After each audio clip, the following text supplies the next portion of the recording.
So you can't tell just using, what I would call the grandmother test. Would your grandmother understand this? Well, unless you're selling to grandmothers, it doesn't matter. If I'm selling a specialized thing to specialized buyers, it just needs to resonate with them. It's okay if it doesn't resonate with your grandmother. The most common way that tech companies successfully position is they find an underserved subsegment of the market, and then they attempt to dominate that subsegment and then push out from there. What are the most interesting mistakes you've seen people make when it comes to positioning? Oh, so many things. The first mistake is I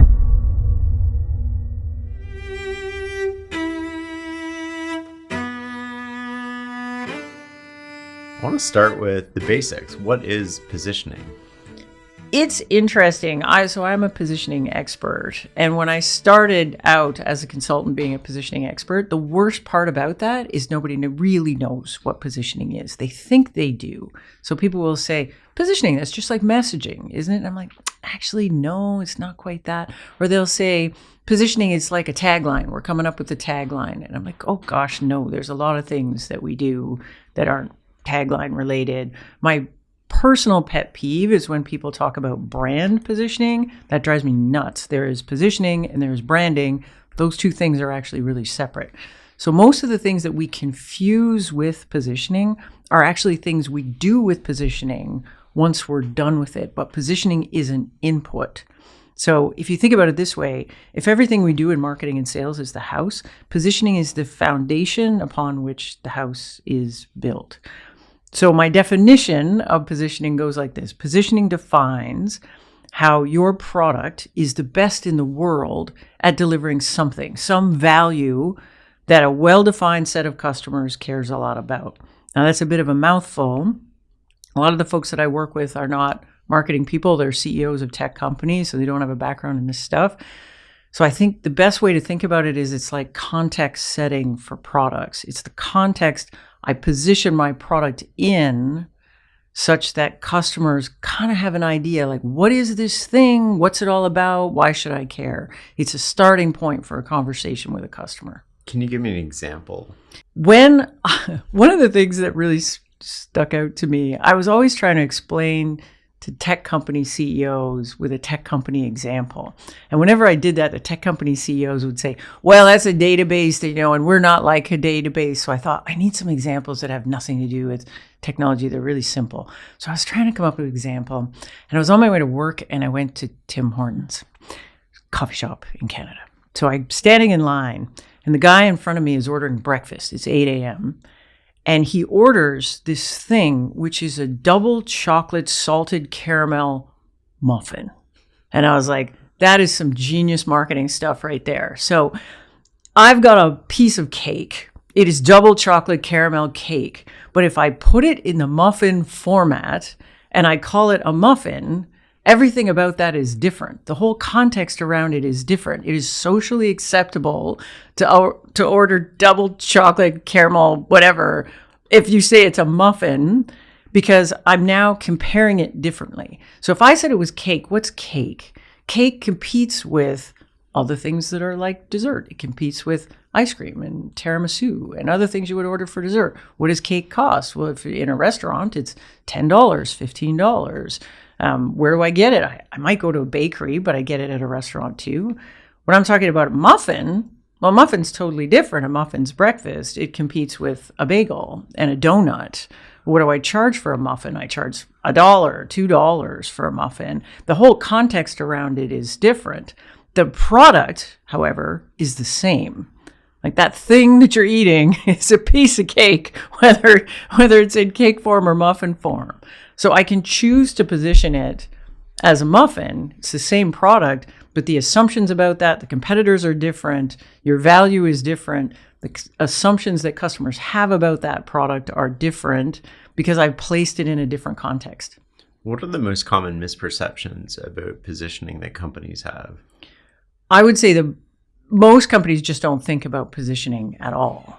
In the vast majority of cases, the companies that I work with, the positioning feels obvious. It feels like you couldn't possibly position it as anything else. So it started like this. The founder woke up one morning and said, you know what sucks? Email sucks. We're going to make way better email. It's going to be fantastic. And it's going to fix all these things I hate about email. And then they launch it and customers say, I like this part. I don't like this part. They change it. It evolves over time. Maybe the whole market evolves. If we fast forward 2 years from now, the founder and everybody inside of the company still says email. We're building this email thing. But maybe that product actually looks more like chat, because that's kind of like email too. And so we'll start having this disconnect where the customer sees it and the company is saying, well, this is email. Look at our amazing email. And the customer's like, I don't know. That kind of feels like chat. You're calling it email. I feel like maybe it's chat. And now I'm confused. And I don't really know what this thing is anymore. And when the company figures out they have a problem, like, oh, maybe this isn't email. Maybe we should reposition it. Nobody knows what to do at that point because they never deliberately positioned it or did a thing to decide it was email in the first place. It was just obvious. Of course, it's email. That was our idea. That's what we're going to do. Product positioning is basically shaping the environment in the consumer's mind by which they draw comparisons and know what to expect. That's a good way to describe it. It's a bit like the opening scene of a movie. So you walk into the movie, let's say you're going to the movie theater, you walk into the movie theater, you know a little bit about it, you bought a ticket. But the job of the opening scene in the movie is to set context for the movie because you have these big questions. Where are we? What time frame is this? Who are these characters? What is the vibe of this whole movie? You need to get these big questions answered before you can settle in and pay attention to the details of the story. So if we take, I usually use Apocalypse Now as the example of a great opening scene. The opening scene of Apocalypse Now starts with a shot of the beach. It's palm trees. It's all nice. It's lovely. You walk in and you might think, oh, I know it's called Apocalypse Now, but maybe it's not Apocalypse right now. Maybe it's Apocalypse 30 minutes from now. So you walk in, but suddenly this thing changes. Like the music gets a little bit more intense. We see this thing. It looks like smoke, dust, and you're like, oh, it's actually smoke. A helicopter goes by and boom, the beach is on fire. And all of a sudden we're in the middle of the Vietnam War. And then the scene changes and it's Martin Sheen. He's in his hotel room. He's drinking, smoking. He's clearly in distress. He walks over to the window. He peeks out the blinds and we get the first line of dialogue, which is actually his thoughts of the movie. He looks out and he says, Saigon, shit. I'm still only in Saigon. Every time I think I'm going to wake up back in the jungle. So here we are. We're 3 minutes into a 3.5 hour movie, and we know a lot. Like, where are we? We're in the middle of the Vietnam War. Specifically, we're in Saigon. Our lead character has been there before. It didn't go so well. He has PTSD. This movie is not going to be funny. It's going to be kind of intense. Now I can settle in and pay attention to the details of the story. Positioning works the same way. If I walked up in Shark Tank, or I forget what we call it here in Canada. What's it called? Dragon's Den. So let's say we have weirdo Dragon's Den, and I'm not allowed to give you my whole pitch for something. I'm just going to talk about the market category. So the category that the product is positioned in. So I walk out and I say, I've got this amazing thing. It's revolutionary next generation thing, but it's CRM, customer relationship management. If you're tech people and you know what a CRM is, you will make a whole bunch of assumptions about that product just because I called it a CRM. So you'll say, well, you must compete with Salesforce. They're the absolute leader in that market, the gorilla in that market, so I will just assume that you compete there. I will make assumptions about what that product does. I will assume that it tracks deals across a pipeline. I will assume who the buyer of that is. I'll assume it's the head of sales, vice president of sales. I'll even make an assumption about the pricing, even though I said nothing about what that thing is or who the expected customers are of that thing. But if you assume that Salesforce is my big competitor because they're the absolute leader in that space, I'm not charging more for my CRM than Salesforce is. So this is how this works. What it does is I position that product in a market category. That market category has set off a set of assumptions in the customer's mind about that product. If I do this well, it sets off a set of assumptions about that product that are true, and that's great. Now I've saved marketing and sales a whole lot of time, energy, effort. I don't have to tell you exactly who my competitors are. It's assumed. I don't have to list every single feature. A lot of that stuff is considered table stakes in the category. But it works the same way if I do a terrible job of it. So if I do a terrible job of it, I position my product in a market category such that it sets off a set of assumptions about my product that are not true. Now marketing and sales has their work cut out for them on doing this damage that your positioning has already done, where they're like, no, we don't do that. No, I know you think that. No, it's not that. It's this other thing. So if I'm trying to compete with Salesforce, should I do that in a way where I have a product? It's probably inferior because I'm a startup. Right. And so we can't go toe to toe on every aspect. How do we position that in a way to a consumer, which in this case would be a business? A business that's a buyer. The most common way that tech companies successfully position is they find an underserved subsegment of the market. And then they attempt to dominate that subsegment and then push out from there. So I can give you an example. I worked at a company called Jana Systems.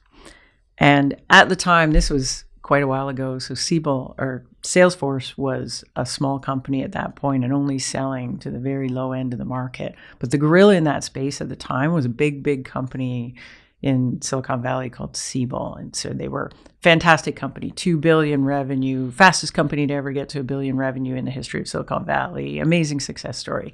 They were positioned as enterprise CRM. They were the absolute kings of enterprise CRM. We had a product that was also enterprise CRM. So we would position ourselves as enterprise CRM. And so not surprisingly, we would get a meeting with a customer and the customer would say, okay, so you're enterprise CRM, they're enterprise CRM. How are you better? And the answer to that question was, we simply weren't better than them. We had 2 million revenue. They had 2 billion revenue. They had 400 customers. We had 6. They had thousands of employees. I was employee 26 or something. We were just no comparison at all. However, we had a feature that they could not copy that was really interesting. And we thought it would be really valuable to customers. We didn't really understand the value of it for customers, but we always showed it in meetings. So we'd go in, we'd show the thing, and it was this neat feature. And we'd say, hey, here's the feature. It's really great. And customers would look at us and say, hey, that looks cool. What do we do with that? And we'd say, anything you want. And then the customer would say, okay, well, that's confusing. What else you got? And then we'd say, well, we're really cheap if you want us to be really cheap because we're desperate to close business. How we got out of that mess and eventually landed on positioning that was really good for us is we sold a deal to an investment bank. And it was kind of by accident. We hired a sales rep that had a relationship with somebody very senior at the investment bank. We did a good pitch in there. We showed him our magical feature. And what that customer taught us is that feature was actually very, very valuable to investment banks and the way that they wanted to manage relationships inside the bank. Once we figured that out, then it was like, okay, we actually have a feature that's really, really valuable for a subsegment of this big market. And we knew at the time, Siebel couldn't copy us on that feature.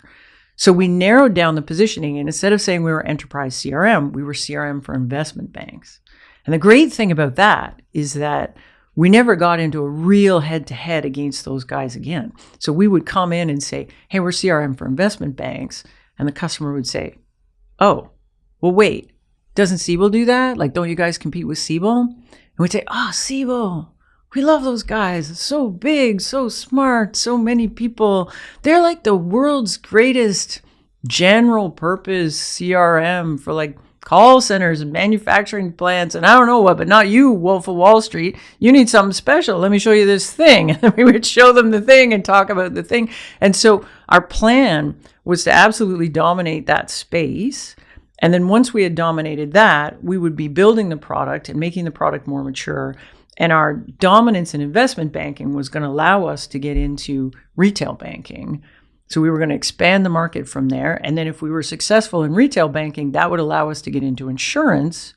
At that point, we would reposition ourselves as CRM for financial services. If we were successful there, then we'd be big enough and successful enough to challenge the market leader and take over and be enterprise CRM, which was still the long-term goal. So is this about shrinking your target market or your ecosystem in a way in which you're going to compete to one where you have an advantage or an edge over somebody else? and then expanding from there. Often in technology companies, that's exactly what we're doing. That seems that seems like very intuitive. Why don't people do that? Intuitive. There's a lot of reasons. So the biggest one is people get very worried about what we call the addressable market. So if I was trying to fundraise and went to an investor and said, look, I want to build a thing and it's just CRM for investment banks, the investor would say, well, how many investment banks are there in the world? I need you to be $1 billion business. That's not $1 billion business. I don't know how you're going to do that. For a investor, you need to talk about the long-term story. Where do we want to be in 10 years? Where are we, what is our path to getting to be $1 billion? And if I look at that example I just gave you, we had that long-term vision. We were going to be $1 billion company eventually. But for most companies, when you start, I'm not trying to do $1 billion this year. I'm trying to do $1 million. I'm trying to close 5 deals. I'm trying to close 10 deals. And in order to close any business at all, you have to be the best at something. Like a customer's not going to come in and say, there's these 3 options and I'll pick this one that's just okay. No, the customer says they want the best thing for their particular thing. So great positioning is all about defining, where do you win? Like, where are you the best in the world? And even if that market is very small at the beginning, you need to have a pathway to get to this bigger market. So I'll win here, then I'll win here, then I'll win here, and the market will expand. So the vast majority of companies that we know did exactly that. Like Salesforce is actually a great example. When they started out, the enterprise part of CRM was absolutely dominated by a big competitor. So it didn't make sense for them to enter that market there. Instead, they entered the market at the very bottom. So they were selling to small, medium businesses, and their secret sauce, or the thing they could do better than anyone else, is they were one of the world's first SaaS businesses. So it was hosted in the cloud. Mm-hmm. The value to the customer was that you could get CRM just like the big companies had, even if you didn't have an IT department to babysit it. Mm-hmm. So their big slogan of no software was all about that. They were selling to tiny companies that had no IT department, that could never touch CRM, and there was no competition there. So it was very easy for them to go in. And I was working at Siebel at the time.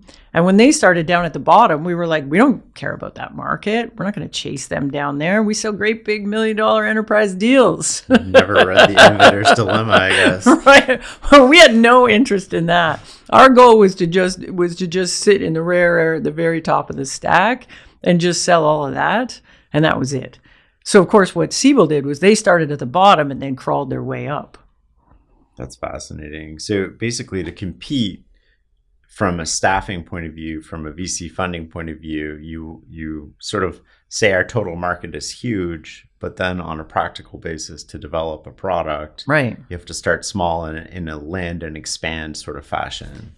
Generally, if you look at the vast majority of successful companies, they've started by dominating a market that was too small for the market leader to care about. Mm-hmm. So they dominated that market. And then what they did was they proceeded to push the boundaries of that market and creep closer and closer and closer to whoever the market leader is. What's the difference between B2B positioning and B2C, like business to business positioning versus business to consumer positioning? There's a lot of things that are different. Kind of, if we think about the core of good positioning, the core of good positioning is thinking about what your differentiated value is, meaning the value you can deliver for a customer that no one else can. And then great positioning puts that in a context that a customer can understand it. If we think about value in B2B, it's very different than value in consumer products. Value can be all kinds of things in consumer products. I might buy shoes because I just like the color green, man. Or I'm buying consumer things because I think it makes me look rich, or it's going to get me a date, or there's a lot of different things that are valuable in consumer.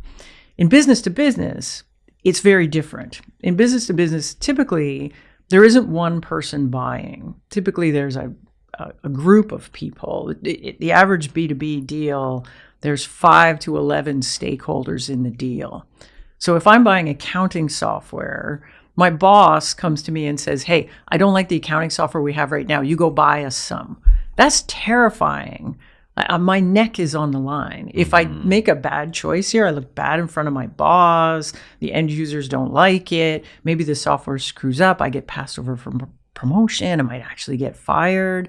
So there's stakes in a B2B purchase decision. The way we think about value is also really different. I can't go to my boss and say, I just like the vibe of this software. I have to make a business case to my boss for why we should buy it. And in businesses, we kind of only have two things. We're either helping you make money or we're helping you save money. And that's about it. Mm-hmm. So, I might make a very irrational decision about a product. And often we do make very irrational decisions, even in B2B, about a product.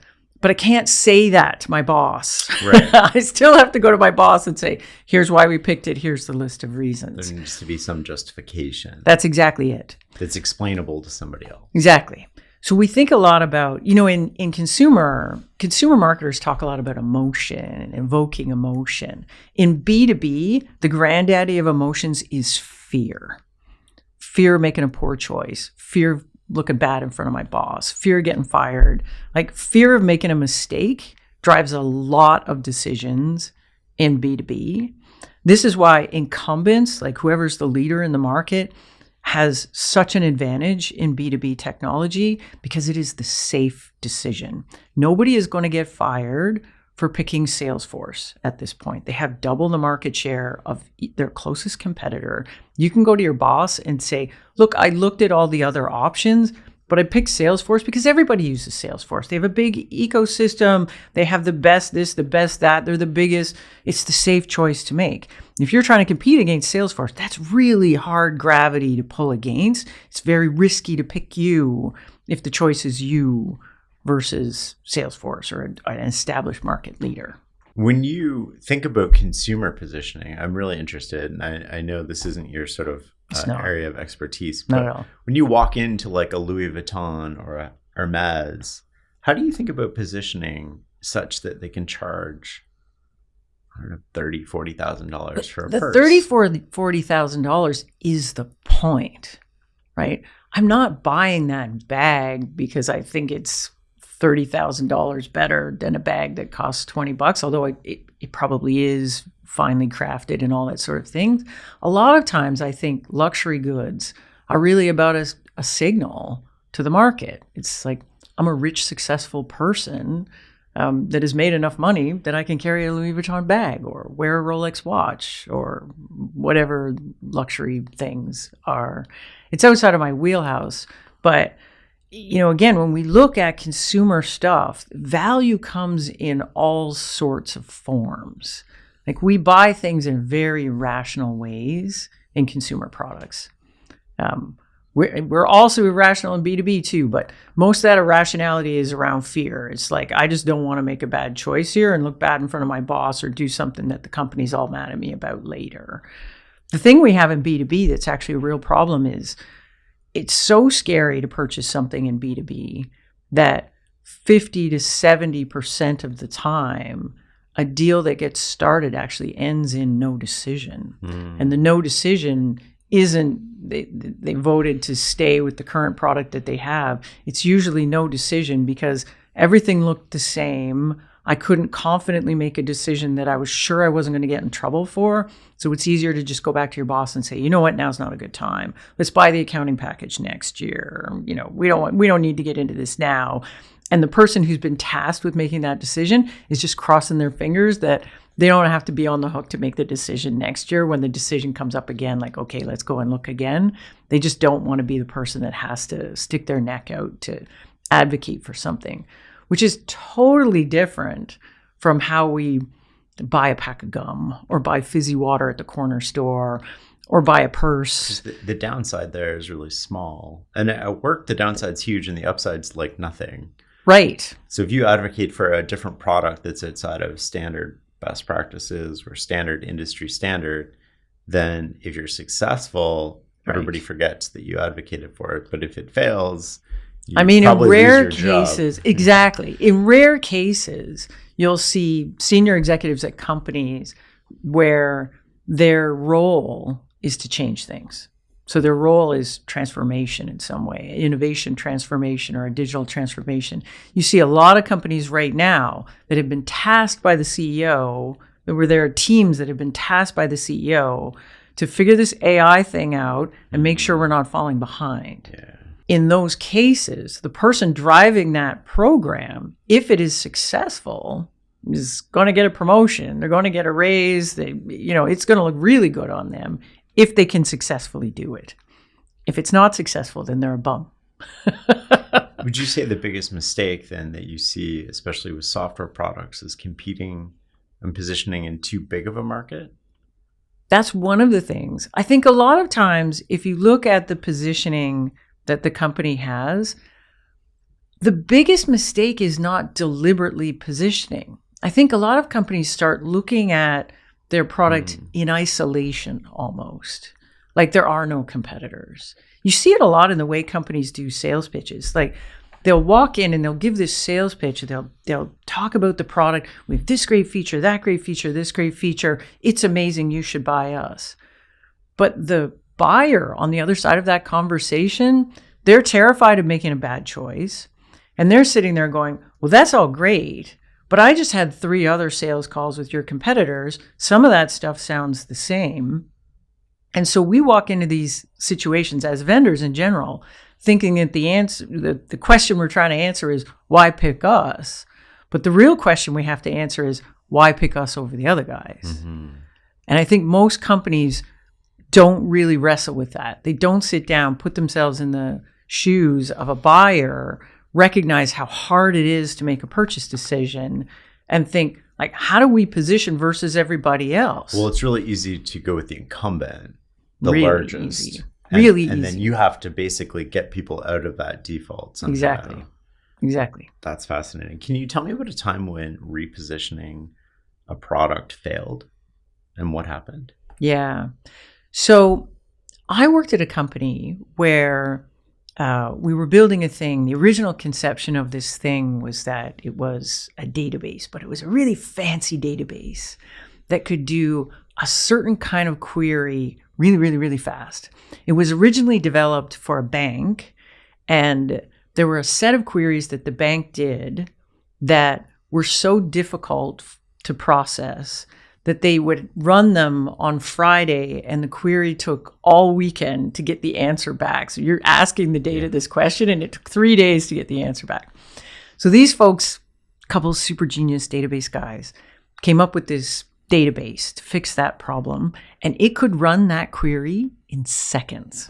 So it's amazing technology, fantastic. They got patents on it. Nobody's seen a database like this before. Really, really innovative. So the original conception of this thing was that it was a database. I joined as the head of marketing, and we were having a terrible time selling. The positioning was terrible. Like, nobody wanted a new database. There's an absolute giant in that market. They're called Oracle. Everybody's standard on Oracle. Everybody gets certified on Oracle. Companies don't want to have multiple database solutions to do something. So we would come in and say, we've got this nifty new database. And the customers would say, well, that's, we're Oracle shop. Like, we're not married to Oracle. We don't think Oracle's the best thing, but we can't bring in another platform. We eventually repositioned it as a data warehouse, which is a specific purpose-built kind of database for doing analytics, which is exactly what we're doing when we're doing this big query. So we did that repositioning, and it was much, much better. Much better. First call was better, much better than we were doing before. The problem was when we had an assumption that if you had these queries that took 3 days, you would want to be able to do them in 10 seconds versus 3 days. And it turned out that assumption was wrong. So when we went to the other banks and said, hey, you're doing this thing and it takes 3 days, and you could use this thing and it would take 3 seconds, and they're like, it's okay. Nobody's really doing anything over the weekend anyway. We don't need the answer right away. So then we had this question, well, who needs the answer right away? Mm-hmm. And we had never asked ourselves that question. Like, our whole value proposition is speed, doing this query fast. It turned out the only customers that needed the answer right away were customers that were doing the query for customer service. Right. So their customer calls in, they're on the phone, and they're like, hey, I need to know this thing. Well, I don't want to wait 3 days to get the answer. They want to do it in seconds. And then we looked at the universe of companies that had data of a scale where our thing was appropriate and needed this query answered to do customer service. And there was literally 10 companies on the planet, and that was it.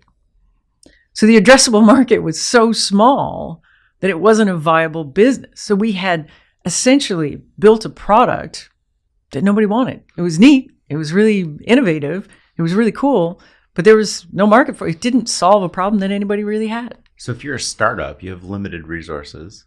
And how do you go about identifying those pain points then to better position your product? I mean, the idea behind the famous book on this is Eric Ries's Lean Startup.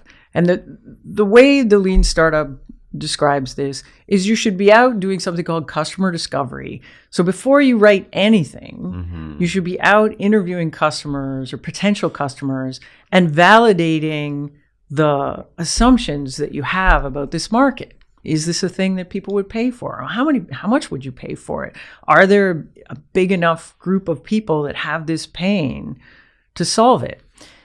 And in a perfect world, that's what we would all be doing. But often products just don't happen that way. Like often products, like this particular company, they had built it custom. They had done the deal with the bank in such a way that they owned the IP. It seemed like a good idea. They had a bunch of assumptions baked in there. They never tested those assumptions until later, but it was good enough to go raise money. They just went and raised some money and, okay, now we're doing a thing. So I don't think a lot of startups do enough customer discovery at the beginning to make sure that they've got a thing that people really want. The second thing is that even if you do customer discovery, it's really hard. It's really difficult. Customers will sometimes tell you things that aren't true. Or they'll say, yes, we would buy that and we would buy it for this much. But by the time you've actually built the thing and you have a prototype of the thing and you get it in customers' hands, they're like, actually, there's a different way to do this. And we decided to do it this different way. Or the customers have lots of options.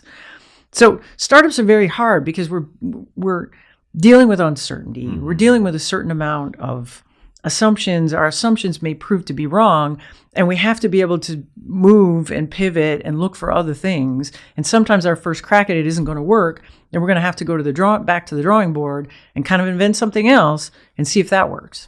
How do you position your product on a page? A lot of B2B starts with a sales rep or somebody looking at a page for a product. How do you position that product within, you have probably, 10 seconds to get somebody's attention? Yeah, 10 seconds to get somebody's attention. So the way I think about positioning is this way. I like to break positioning up into a set of components. So the component pieces of positioning are competitive alternatives. So if you didn't exist, what would a customer do? And then we need to understand what makes us different, which is our differentiated capabilities. Like, what do we got that the alternatives don't have? The thing that we really need to understand is why those features matter. So what is the value that those features can deliver for a business? And you mean the features no one that else you have can, that nobody else? That no one else has. So that's our differentiated value. It says, look, we can do this for your business and no one else can do it. And then the next thing we have to understand is, well, who cares a lot about that? Because just because we have that thing, if only 3 people on the planet care about that, that's not a viable business. So we need to understand that. So what is it? What are the characteristics of a target company that make them really, really care a lot about the thing that only we can do? Once we have all of that, then we need to build messaging around that. So if we think about typical homepage of a product, it needs to communicate what is the value that we can deliver that no one else can. And is this for me as the browser, the person that's there? So I need to communicate who's this for, why is it different, why is it better? And that's really hard to do on one page. You don't have a lot of copy to do that. You don't have a lot of ways to do that. But that's what we really have to focus on. The biggest mistake I see technology companies making is they're so certain that their features are valuable and people will just understand what the value of those features are. They're talking about the features, but they're not talking about why the features matter. So they're not talking about the benefit. Exactly. So if I use the example of the CRM company I was talking about earlier, we had a feature. We just assumed that customers would look at that feature and know what the value was, but they didn't. They didn't. And so all we did was talk about the feature. We're like, look, you can model relationships this way. And they were like, but why? Why do I actually want to do that? And what's that good for? And we're like, what's good for anything you want to do with it? Like, you figure it out. And I think in technology companies, we're very technical people. We know a lot about technology. We get so close to it. We just assume that the customer can make the translation from feature to value. But a lot of times they can't. And in particularly with something that's really innovative, really new, they've never seen it before, we're going to have to help them understand why those features are important. If we think about a lot of consumer tech, we've been trained how to do this. Like if I tell you I've got a phone on my camera and it's 2000 megapixels, 2000 megapixels is way better than 100 megapixels. You've been trained. We know that. But the first time anybody ever talked to you about megapixels, you had no idea what a megapixel even was. Right. Companies had to teach you why that was important. It's interesting because that's sort of gone away at this point. Like nobody's asking how many megapixels are in their phone camera. At one point, it was like big differentiator. But that's right. a good sort of segue into my next question, which is how has the digital transformation over the last 25, 30 years changed positioning?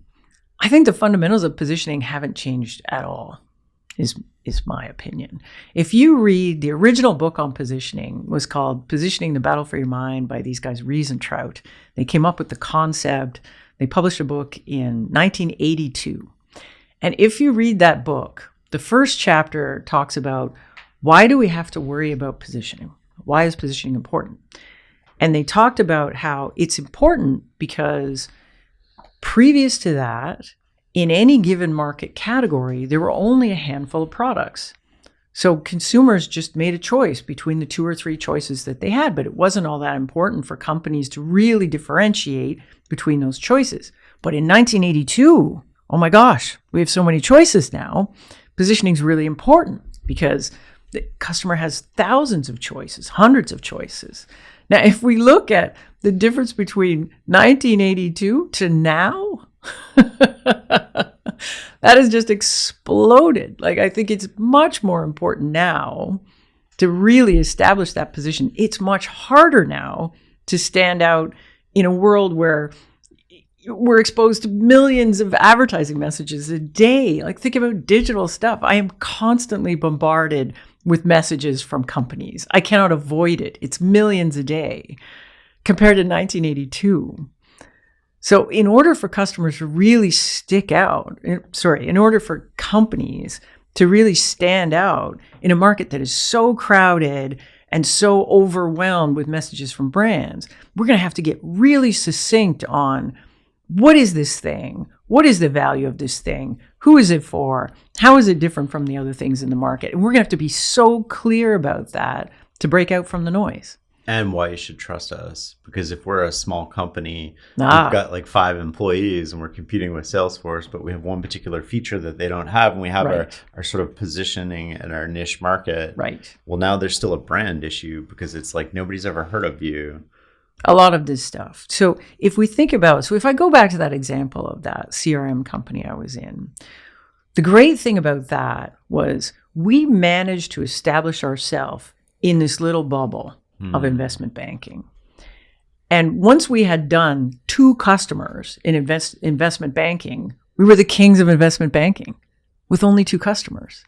Because we could walk in and say, well, Goldman Sachs and Merrill Lynch, what do they got? They got a bunch of call centers and a bunch of manufacturing. And so we could put a circle around it and kind of make like the rest of the market doesn't matter to you, investment banker. Like, you don't want the world's greatest general purpose CRM. You want the world's greatest CRM for people like you. That's how we win in this thing. If I walk in and say, we're just CRM, we're CRM for everybody, and we're just the greatest CRM ever, nobody wants that. It's like you're changing the frame almost. Exactly. Like taking a photographer. Like, there's this great quote about, what makes a great photograph is knowing where to stand. And it's like you're basically almost picking somebody up and you're being like, look at this way. Yeah, this is the Warren Buffett quote. How do you beat Bobby Fischer? You play him at any game but chess. How do you go about evaluating product positioning? This is an interesting question. People want me to look at their website and tell me whether or not their positioning is good. And in B2B, that is almost impossible. Almost impossible. So you have this thing, it serves a market. I am not the buyer for that thing. So I could look at your website and say, I don't have a clue what this is all about. But the thing you sell is for airplane mechanics. It's fine if I don't have a clue about that. It needs to resonate with airplane mechanics.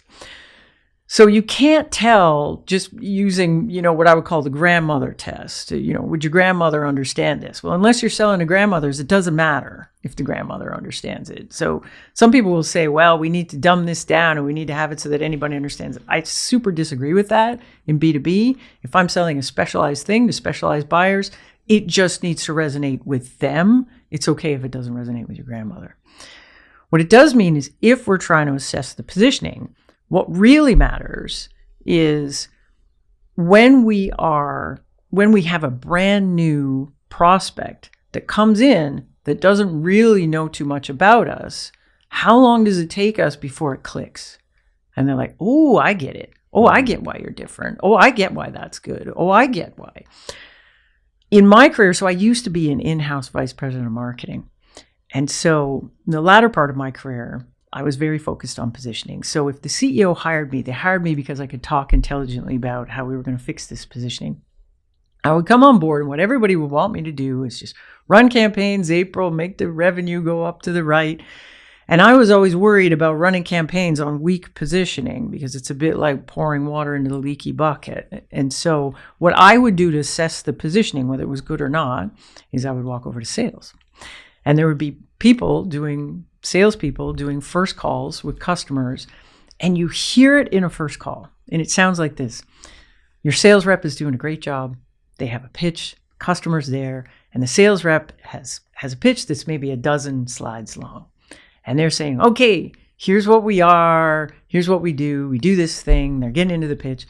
And you'll see the customer, if it's a video call, you'll see the customer and they'll be making this confused face, and what'll happen is, and they're not saying too much, and a good rep will stop and be like, are there any questions? Are you with me still? And the customer will go, yeah. Just back it up. Can you just go back to the beginning? Back it up and go back to the beginning. Pitch it to me again. And there's this fundamental disconnect. I don't even know what bucket to put this thing in. Right. Is it a database? Is it a business intelligence tool? Is it a thing?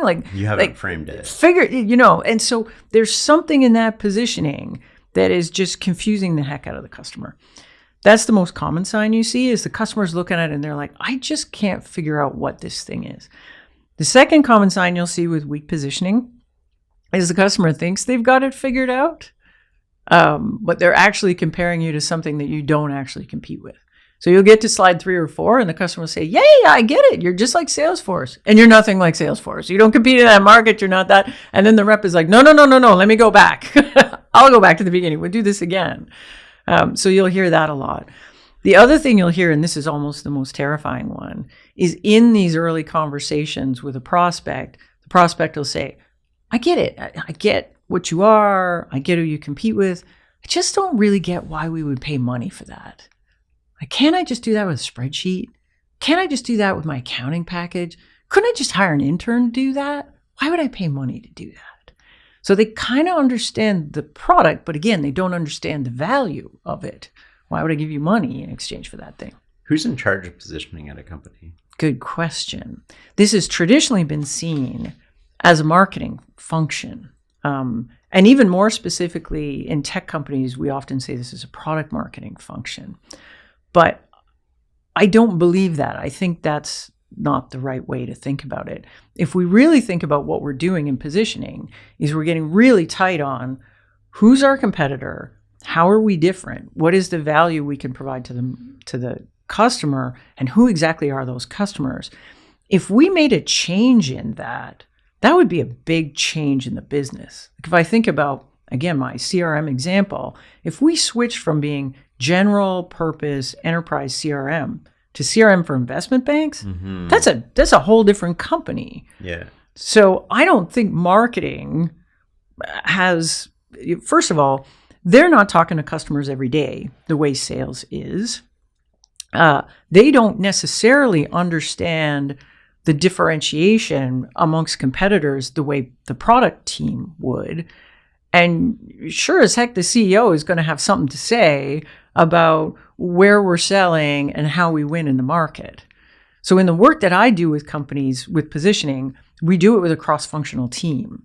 So we bring together product, marketing, sales, customer success, support, and we bring everybody together, and everybody comes with what they understand about customers and how we win, and we work through the positioning together as a group exercise. Now, somebody needs to be the steward or the police of that positioning once we've set it, to make sure that we are consistent about that in the way we're using it in marketing and the way we're using it in sales. And that's typically marketing that does that. I also think it's good to have somebody be the person that puts their hand up and says, you know what, things are changing in the market. We maybe need to come back together and check in on that positioning.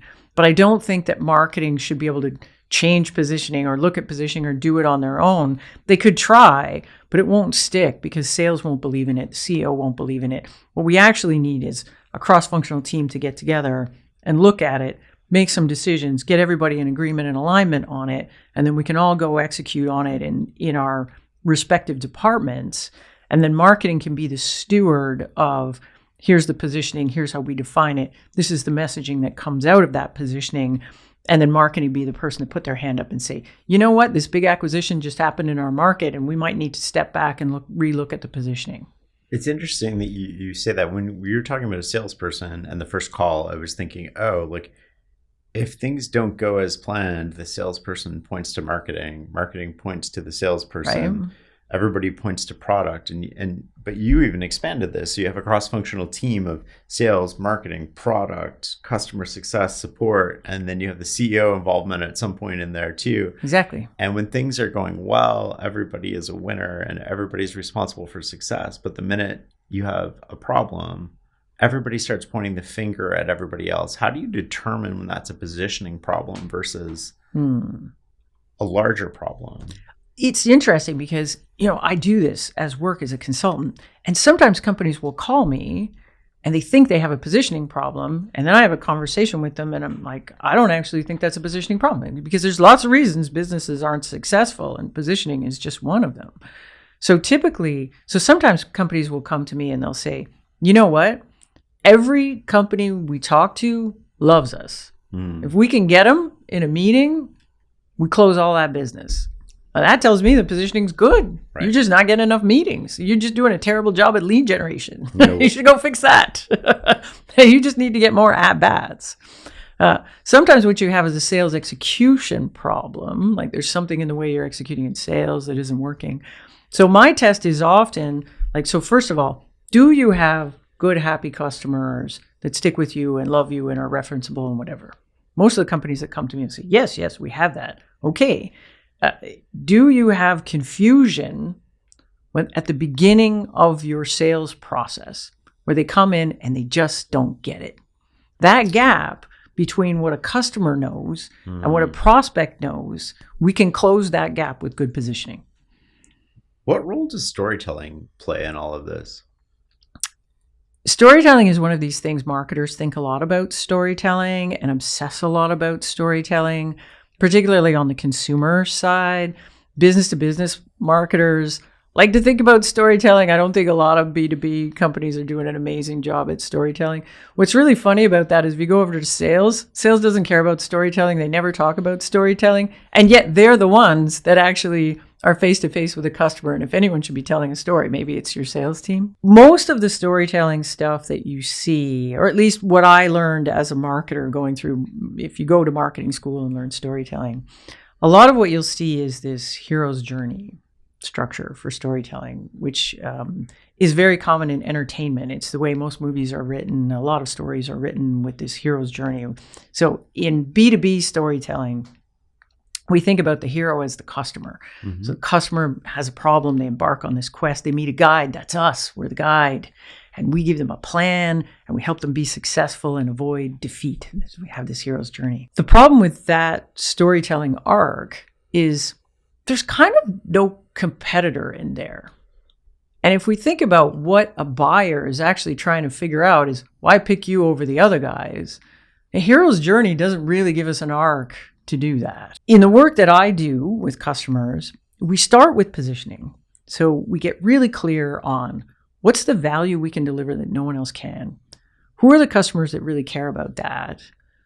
And then we want to build a story around that. The story that we're trying to tell needs to answer this question: why pick us over the other guys? So in that storytelling framework, we need to have a spot in that framework to paint a picture of the whole market and then show where we fit and where everybody fits. So we shouldn't actually be just talking about us. We should be talking about the alternative approaches to the problem, which means we're going to talk about competitors, or at least the approach that the competitors take.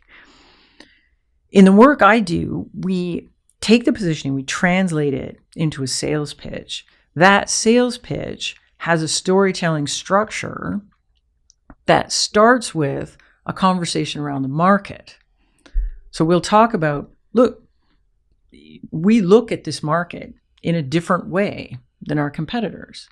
And because we look at it in a different way, we've built the product in a different way. And you're a customer, you have lots of choices. There's other products that you could buy. There's other approaches you could take to this problem. Let's talk about that. We think about this all day. We have opinions about it. We want to hear what you have to say about it too. So this is the way we look at it. You could do it this way, or this way. And here's the pluses and minuses of these different ways of solving this problem. And this is a conversation with the customer more than me telling the customer stuff. But at the same time, I'm teaching the customer about what we think is important in a purchase decision, which most customers don't know early in their purchase process.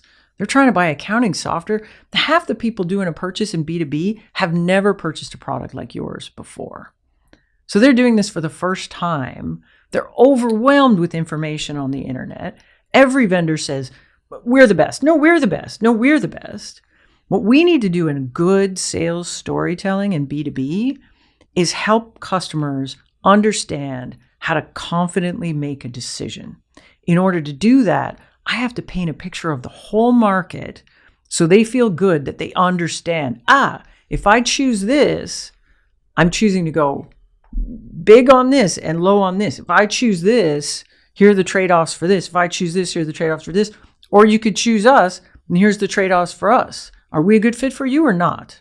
That's what we should be doing in a good sales storytelling, in my opinion. And who does that really well, in your opinion? I have a bunch of clients that I've worked with, but one that I think is doing an amazing job of this for a really technical, complicated product is a company I worked with in San Francisco called Postman. Postman does essentially a platform for developing APIs. This is a new concept. Nobody had this idea of a platform for APIs before Postman came up with it. They do an amazing job, I think, of talking about why APIs are important, so important that you actually don't want a set of disjointed tools across your organization to work on them, why that's important. They've coined a concept called an API first world. And then they've done an amazing job of storytelling around that. So if you go on their website, on their homepage, and you scroll down about halfway, they have a graphic novel called The API First World. And it's a graphic novel designed for technical people to understand this story of what's an API? Why is it important? Why do we really want to have high quality APIs? Why is that important for your business? And why do we need a platform to enable that?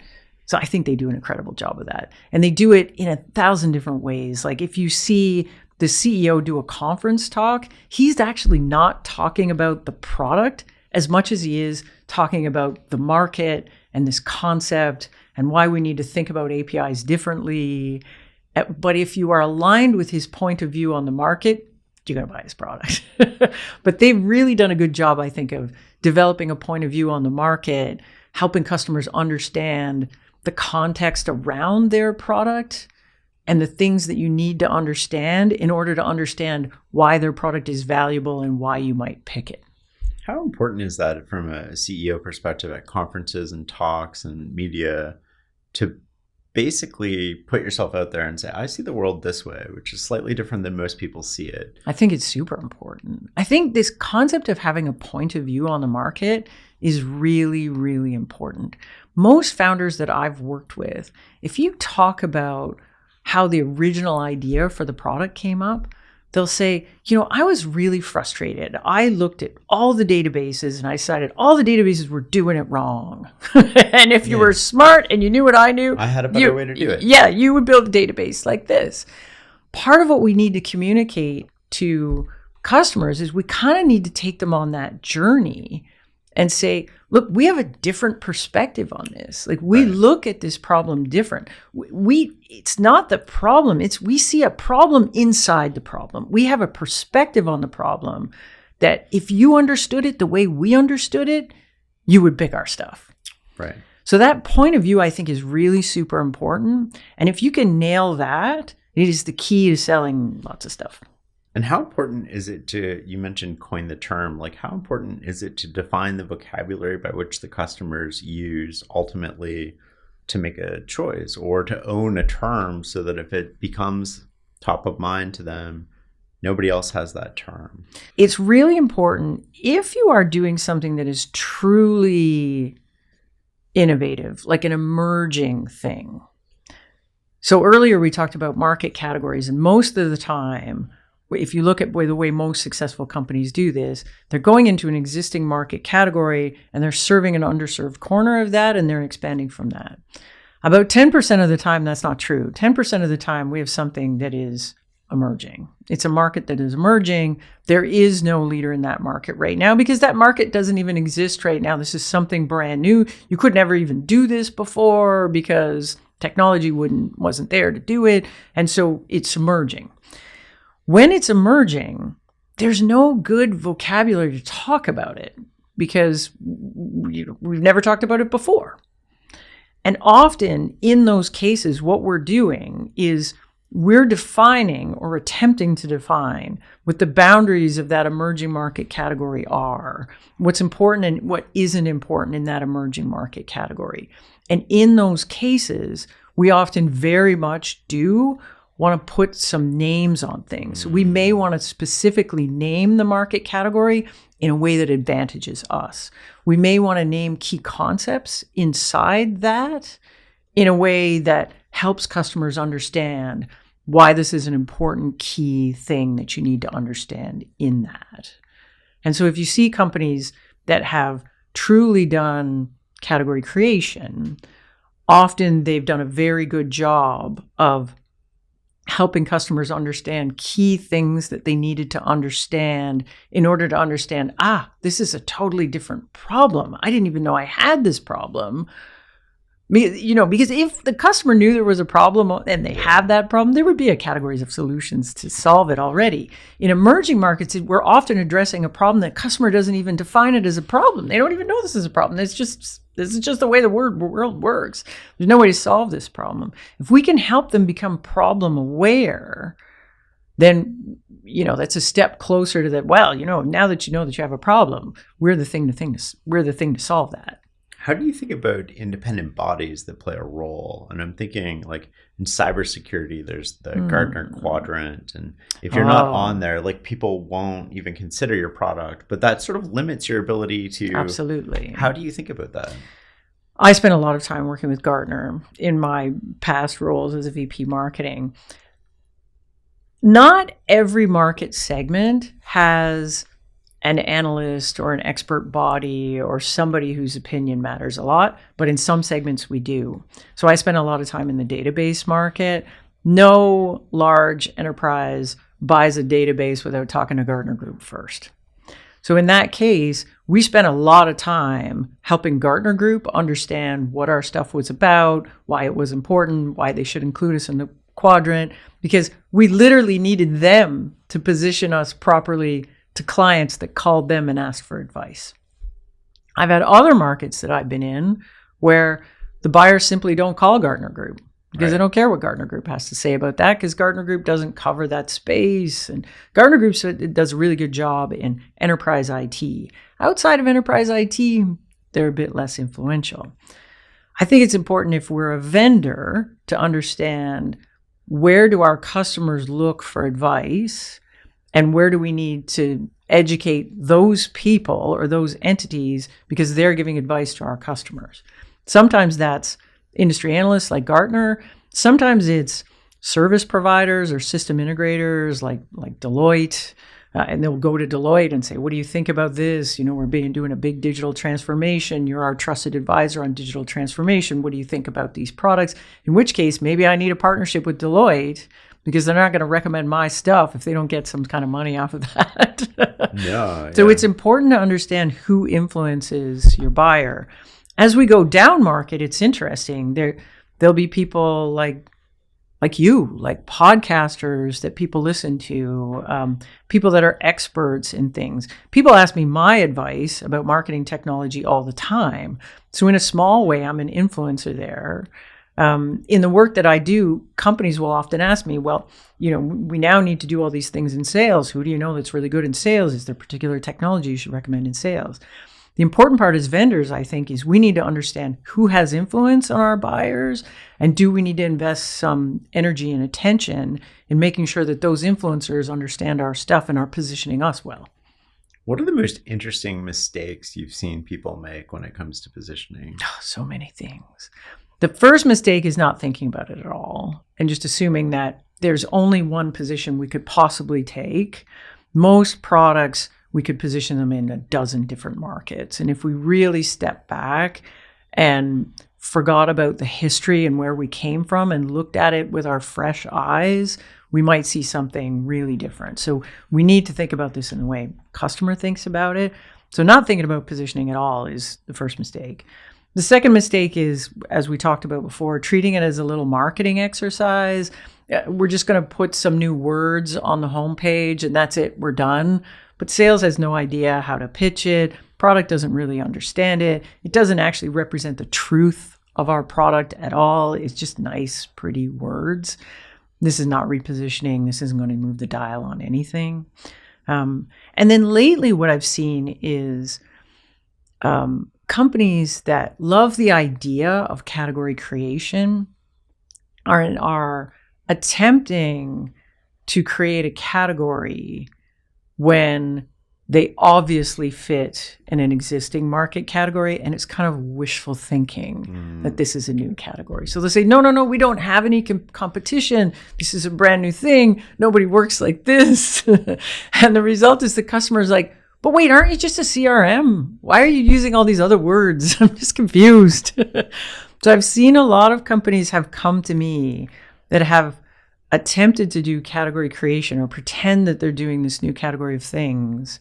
And then it's been a disaster. Customers are just very confused. They don't understand why this is different from the existing things they're doing. They can't figure out what bucket to put it in because they're trying to create a new bucket. And it's been a disaster. And then they come to me and they're like, now we got to fix this. And how do we do it?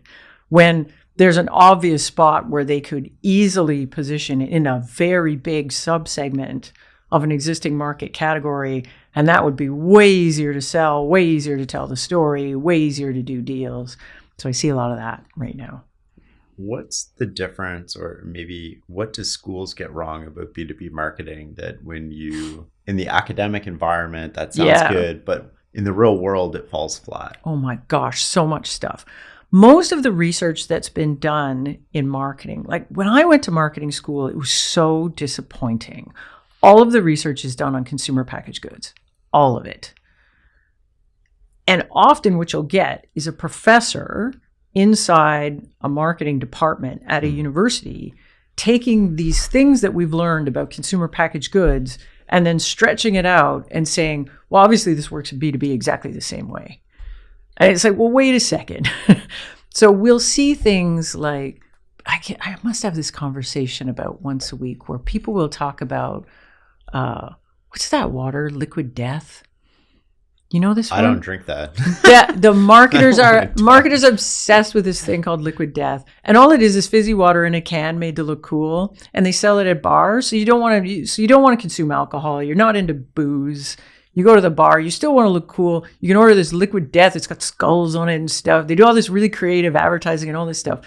And the B2B marketers look at that and say, why can't we do that? Right. Like, why can't this just be marketing? Why do we have to worry about product at all? And often you'll get these marketers say, look, can we really differentiate on product? Because people can just copy our product. Eventually, everyone will just catch up to us, and all the products will be exactly the same. And if you're in tech, that is nonsense. That is nonsense. That would be like saying you don't think any of the innovation that Apple's done matters. They could have it's just marketing. Do you really think that? So there's kind of this belief that we can take these things from consumer and apply it to a very considered purchase in a B2B situation where there are stakes involved, where the person making the decision might get fired. Right.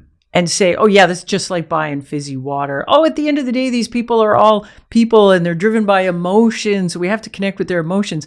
I agree with that. But the emotion is fear. It's not looking cool. It's not, hey, I like the one with the skulls. I can't go to my boss and say, I bought the database with the skulls, man. Come on. I just can't get away with that. And so I've heard a lot of things in marketing classes where I've leaned back and said, okay, man, if we're selling toothpaste, fine. But if I'm selling $1 million worth of middleware, not fine. These rules do not apply. So I think in schools, we don't teach enough about B2B. We don't teach enough about the difference between a highly considered purchase versus an unconsidered purchase. I don't think we talk enough about buying committees. I don't think we look enough at the research around how difficult it is to get over indecision in a B2B purchase process and what that means for our positioning, for the way that we do sales pitches, for a lot of the stuff we do. So I don't see that covered enough in schools at all. Every great B2B marketer I know has learned this on the ground, hands-on, doing it in companies. We're all starting from scratch. What do you know about B2B decision-making that you would say most people get wrong? The biggest one is this idea of customer indecision. That people do not understand how difficult it is to make a purchase. If you understood the research on that, it's amazing anything gets bought at all. There's a great book out there. It's by this guy, Matt Dixon. It's called The Jolt Effect. And the research in that is incredible. So when we went into lockdown in COVID, he took this opportunity to study sales calls because all of a sudden all the sales calls were happening virtually. So everybody was doing them on Zoom.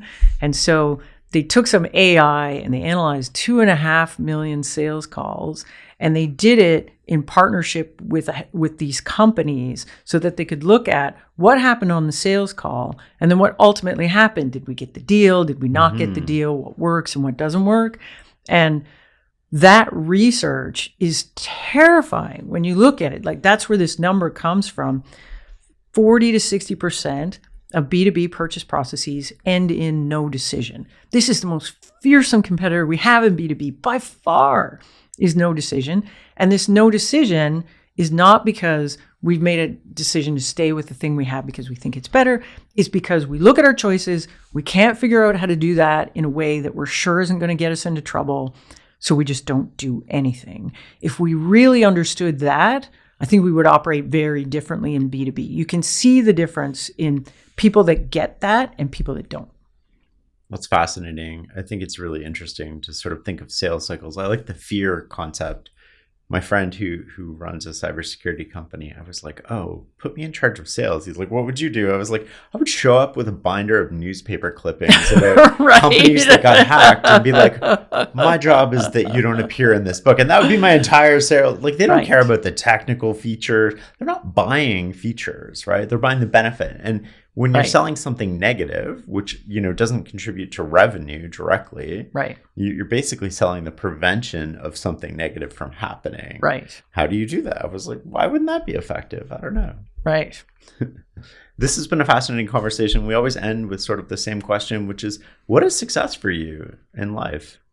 So I feel like I spent my whole career being a vice president of marketing. I did that for 25, 30 years. And the thing about being a vice president of marketing, it's a really hard job.